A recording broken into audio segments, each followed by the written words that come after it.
Let's be honest. Choosing yourself can feel uncomfortable at first, not because it's wrong, but because you may not be used to it.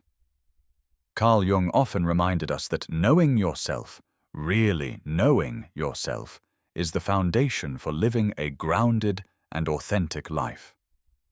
This guide is here to make the process simple. Think of it like someone calmly walking beside you, pointing out what matters, and encouraging you as you take small steps toward putting your needs back where they belong, at the center of your own life. The first step is recognizing your inner signals, those quiet messages inside you that often get ignored because life moves fast and you're used to pushing through. Your mind and body speak to you in subtle ways. Maybe you notice tension building in your shoulders. Maybe you feel a sudden heaviness, a drop in energy, or a sense of pressure that doesn't match what's happening around you. Sometimes it's as simple as feeling mentally crowded, like you can't take in one more thing. These signals are not failures or weaknesses. They are information. They are your inner guidance system trying to get your attention. Carl Jung believed that the self communicates through these small responses, little hints that show you when something isn't aligned with your needs. When you ignore these signals, you drift away from your own center. But when you notice them, you begin to reconnect with who you really are. So in this first step, you're not trying to fix anything. You're not trying to change anything. You're just becoming aware. Pause for a moment during your day and simply ask yourself, how do I feel right now? Is there any tension I'm overlooking? Do I need a break, space, or a moment to breathe? This kind of awareness is the foundation for choosing yourself.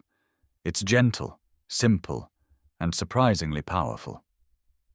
Once you can hear your inner signals, choosing yourself stops being a mystery.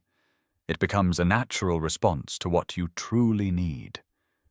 The second step is understanding where your guilt comes from, because guilt is often the biggest barrier to choosing yourself.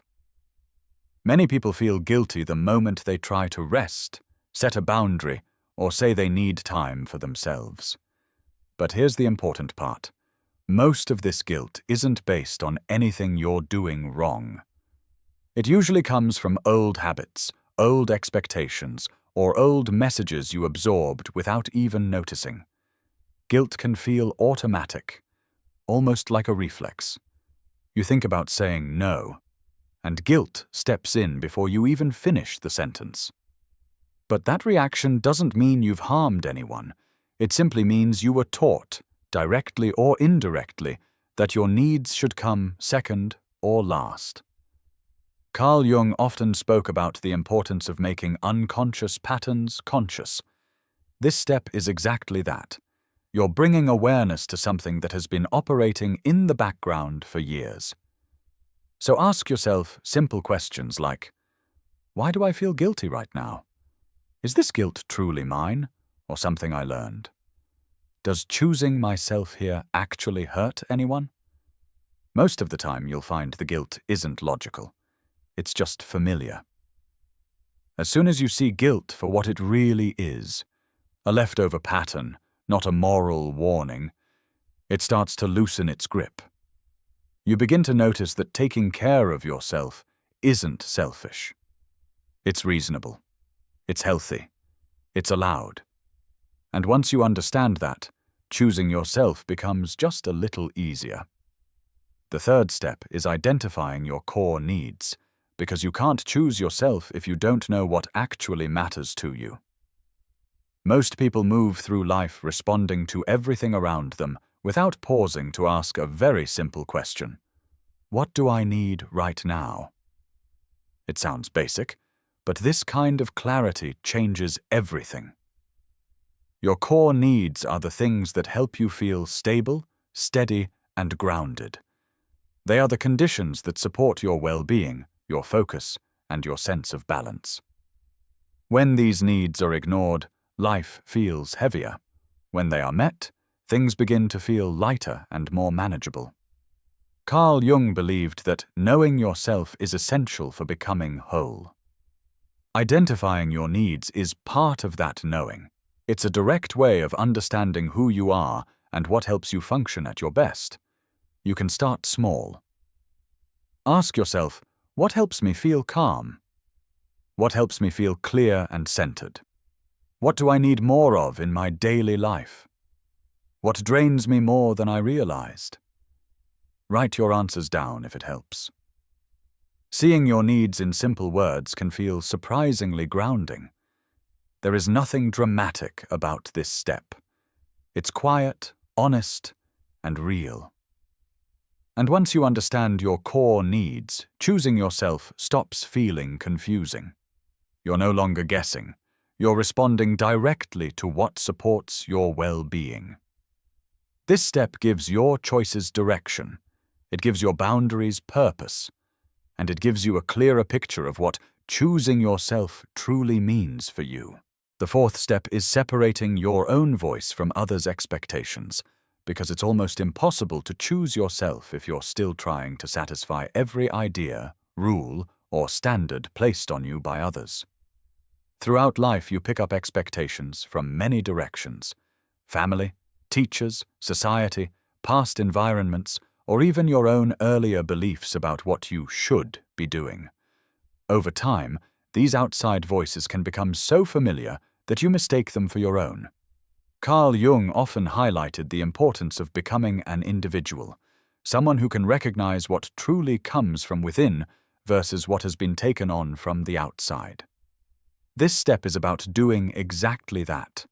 When you're faced with a choice, pause and ask, is this something I want? Or is this something I feel pressured to want? If no one else had an opinion, would I choose this? These questions create space. They help you hear the difference between your true voice and the echo of expectations that were never yours to begin with. You might be surprised by what you discover. Sometimes the choices you thought were required weren't. Sometimes the responsibilities you believed you had to carry were never truly yours. And sometimes the quieter inner voice, the one you've been ignoring, finally gets a chance to speak.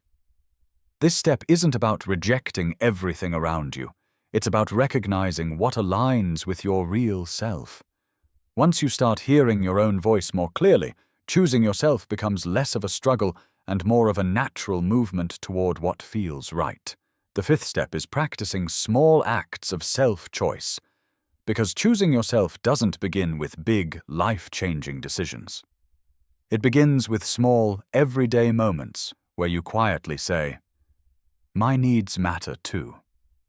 A lot of people think choosing themselves requires a major shift. But the truth is, your confidence grows from tiny actions. Little moments where you pause, check in with yourself, and follow what feels right for you. Carl Jung often emphasized that change begins with awareness and consistent, conscious action. And that's exactly what this step is about. Here's what small acts of self-choice can look like. Taking a short break when you feel overwhelmed. Giving yourself a moment before agreeing to something. Speaking up when something doesn't work for you.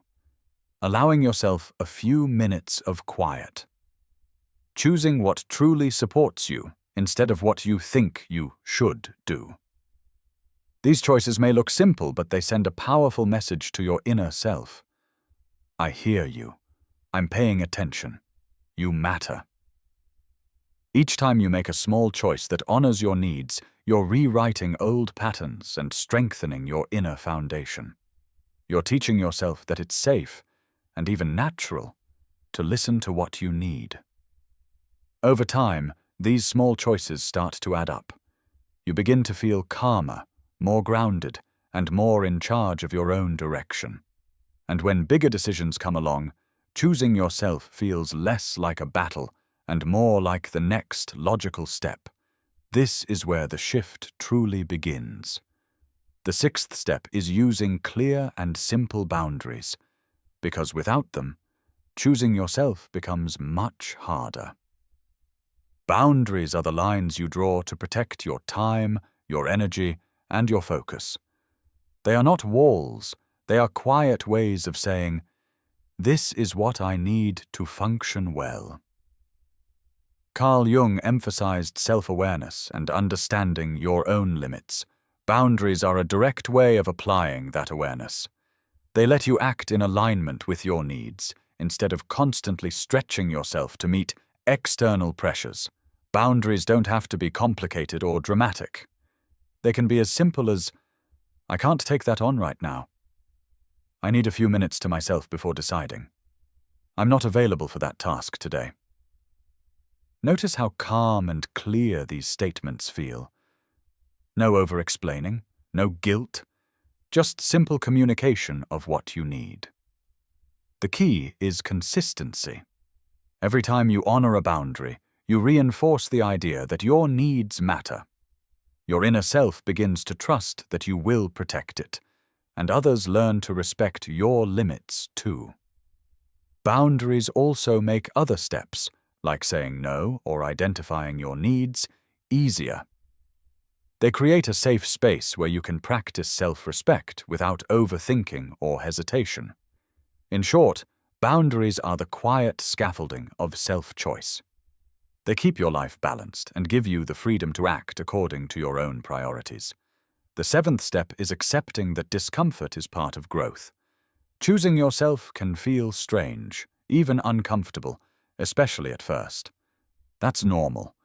It doesn't mean you're doing something wrong. It means you're stepping into new territory. Carl Jung often described personal growth as a process that involves tension between old patterns and new possibilities. When you start putting your needs first, it can feel unfamiliar because your mind is used to a different way of operating.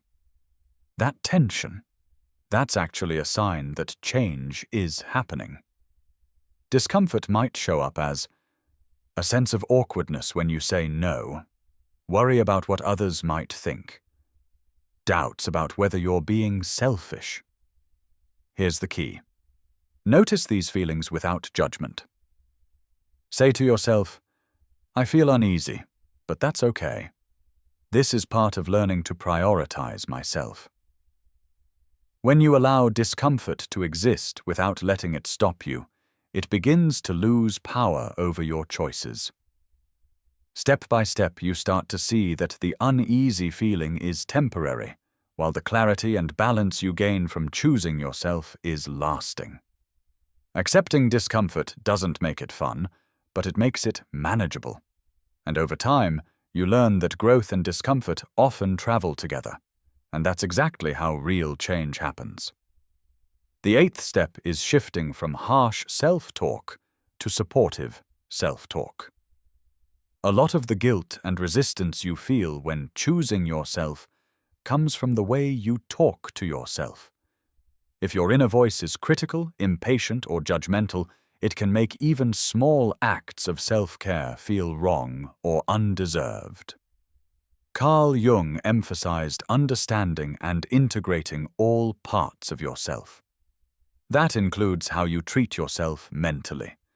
Your inner dialogue is powerful. It can either hold you back or encourage you forward. Start by noticing your self-talk. Ask yourself, am I being too harsh on myself? Am I assuming I don't deserve this? Then gently reframe it. For example, replace "I shouldn't need this" with "It's okay to take care of myself." Replace "I can't say no" with "Saying no protects my energy." Replace "I'm selfish" with "I am honoring my needs." This isn't about pretending everything is perfect. It's about treating yourself as a person worth listening to and respecting. Supportive self-talk gives your inner self permission to take small steps toward what it truly needs. The more you practice this, the easier choosing yourself becomes. Your mind stops arguing with you. Instead, it becomes an ally, quietly encouraging you to do what is right for your well-being. The ninth step is reflecting on your progress. Choosing yourself isn't always obvious day to day, so it helps to pause and notice the small ways you're honoring your needs. Reflection gives you perspective, reinforces positive habits, and helps you see how far you've come. Carl Jung believed that self-reflection is a powerful tool for understanding yourself and your actions. By looking back on your choices, you learn what works, what feels right, and where you might want to adjust. Try simple reflection exercises. At the end of the day, ask, where did I choose myself today? Notice moments when you honored your needs, even in small ways. Celebrate the progress, no matter how minor it seems. Reflection isn't about judging yourself for what you didn't do. It's about appreciating the steps you did take. Every time you acknowledge your progress, your confidence grows, and choosing yourself starts to feel natural rather than forced.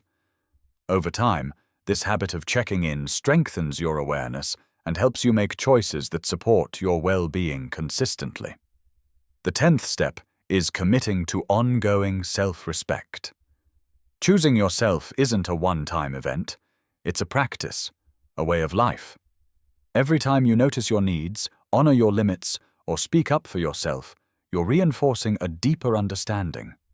I matter. My needs matter. Carl Jung emphasized that personal growth and wholeness are lifelong processes.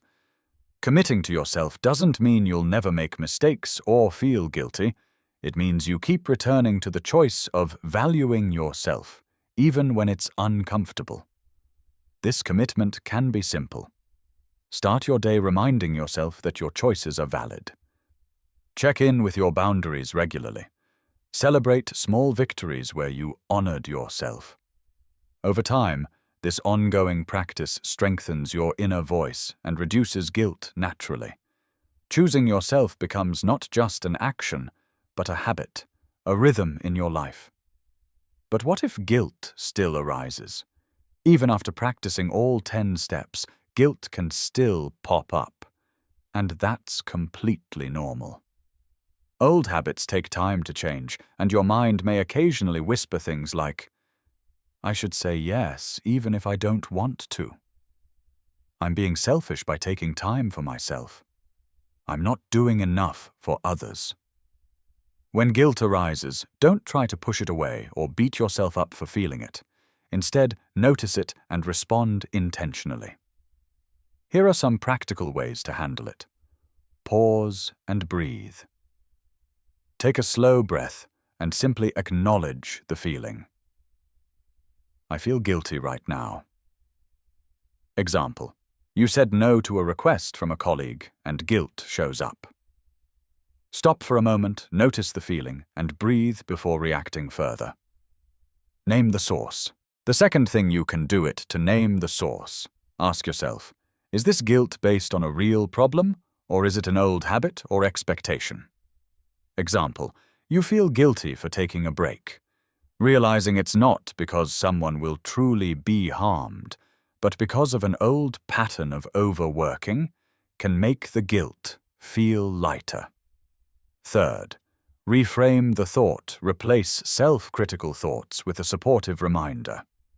Taking care of myself is necessary, and it's okay to prioritize my needs. Example: instead of thinking, I'm lazy for resting, try, resting now helps me perform better later. Fourth, take a small reinforcing action. Do one thing that honors your needs immediately, reinforcing the choice. Take a short walk or stretch. Set a clear boundary about your time. Journal a few sentences about why this choice is healthy for you. Lastly, reflect on the pattern. After the feeling passes, consider what triggered it. This helps you notice recurring patterns and prepare for similar situations in the future. Remember, guilt is strongest when it's ignored. Acknowledging it, understanding it, and responding thoughtfully reduces its power. Carl Jung reminded us that growth is a process, not a perfect, guilt-free journey. The goal isn't to eliminate guilt completely, it's to act with awareness and self-respect despite it. After practicing all the steps and learning to manage guilt, The next stage is building confidence in your choices. Confidence doesn't mean you'll never feel doubt or guilt again. It means you trust yourself enough to act anyway. Here's how to strengthen that confidence with practical examples. First, celebrate small wins. Notice every time you honor your needs, even in small ways. Examples. You decided to leave work a little early to recharge, instead of staying longer out of obligation. You paused before agreeing to take on a task and politely declined, honoring your limits. You gave yourself 5 minutes of quiet before responding to messages, rather than reacting immediately. Recognizing these moments reinforces your sense of self-worth. Second, keep a self-choice journal. Record situations where you acted in your own interest and how it felt. Examples. Today, I said no to helping with a project I didn't have energy for. I felt relieved afterward. I spent 20 minutes reading quietly instead of scrolling my phone. I felt calm and focused. Seeing these entries over time helps you notice patterns of growth and builds self-trust. Third, remind yourself of your reasons. When doubt creeps in, pause and reflect on why you're making a choice. Examples. I need time to finish my own work so I can be more present later. I'm resting now so I don't get exhausted and make mistakes later. I'm setting a boundary because my focus is valuable. Fourth, practice self-affirmations. Repeat short, positive statements to reinforce your inner trust. Examples. My time and energy are important. It's okay to prioritize myself. I respect my own limits, and others can too. Taking care of myself allows me to show up better in all areas of life. Finally, learn from missteps. Don't judge them. Sometimes you may act against your needs, and that's okay. Treat these moments as learning experiences. Examples. You agreed to an extra task even though you were tired. Notice how it felt and adjust next time. You skipped a break to finish something urgent. Reflect on what could be different tomorrow. Every misstep is data, not a moral failure. It helps you refine your boundaries and self-awareness. By practicing these strategies consistently, confidence in your choices grows. Guilt becomes smaller, easier to manage, and choosing yourself starts to feel natural, steady, and empowering. Choosing yourself without guilt is a journey, not a single step. It takes awareness, patience, and small, consistent actions. By recognizing your signals, understanding guilt, clarifying your needs, separating your voice from outside expectations, and practicing all the steps we've discussed, you slowly create a life aligned with who you really are. As Carl Jung taught, self-awareness and conscious choice are at the heart of becoming whole. Every time you honor yourself, no matter how small the step, you strengthen your sense of self and move closer to balance, clarity, and inner freedom. Choosing yourself isn't selfish, it's necessary. And with practice, it becomes natural, effortless, and even empowering. Choosing yourself is not a one-time achievement. It's a journey, a daily practice of noticing, listening, and acting in ways that honor who you are. Along the way, you'll face moments of doubt, hesitation, and even guilt. That's normal. Growth isn't always comfortable, and change rarely happens overnight. So take these steps, apply them, reflect, and adapt. Let your choices be guided by awareness, not guilt.